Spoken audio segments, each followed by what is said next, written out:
Congress veteran P. Chidambaram has said that homegrown terrorists could be involved in the Pahalgam terror attack and questioned what evidence proves that the killers came from Pakistan. The former Home Minister also said that the government is unwilling to disclose the work NIA has done in the aftermath of the terror attack. Mr. Chidambaram accused the government of hiding the losses during Operation Sindoor. Have they identified the terrorists, where they came from? I mean, for all we know, they could be homegrown terrorists. Why do you assume that they came from Pakistan? There is no evidence of that. They are also hiding the losses. I said it in a column that in a war, losses will occur on both sides.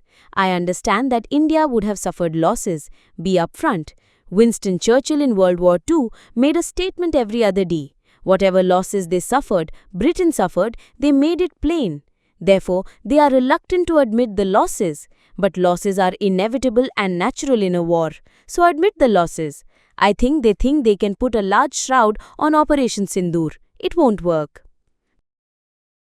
The BJP has now accused the opposition party of giving a clean chit to Pakistan and said the Congress always bends over backwards to protect the enemy. My request to the opposition members, especially the Congress party, not to do anything to harm India's interests and also not to speak Pakistan's language. We have to be very mindful because this is Indian Parliament. We have to maintain the dignity, the honor, the image of the country and Indian Armed Forces.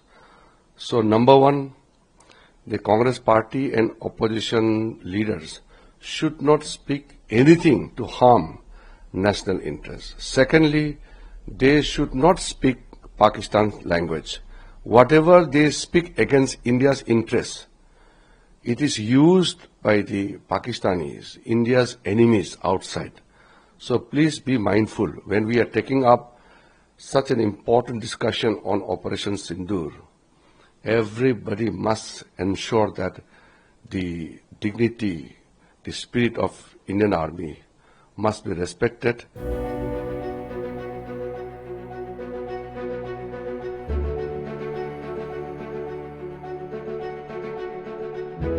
P. Chidambaram, former UPA-era Home Minister and the original proponent of the infamous saffron terror theory, covers himself with glory yet again. Once again, the Congress rushes to give a clean chit to Pakistan, this time after the Pahalgam terror attack. Why is it that every time our forces confront Pakistan-sponsored terrorism, Congress leaders sound more like Islamabad's defense lawyers than India's opposition?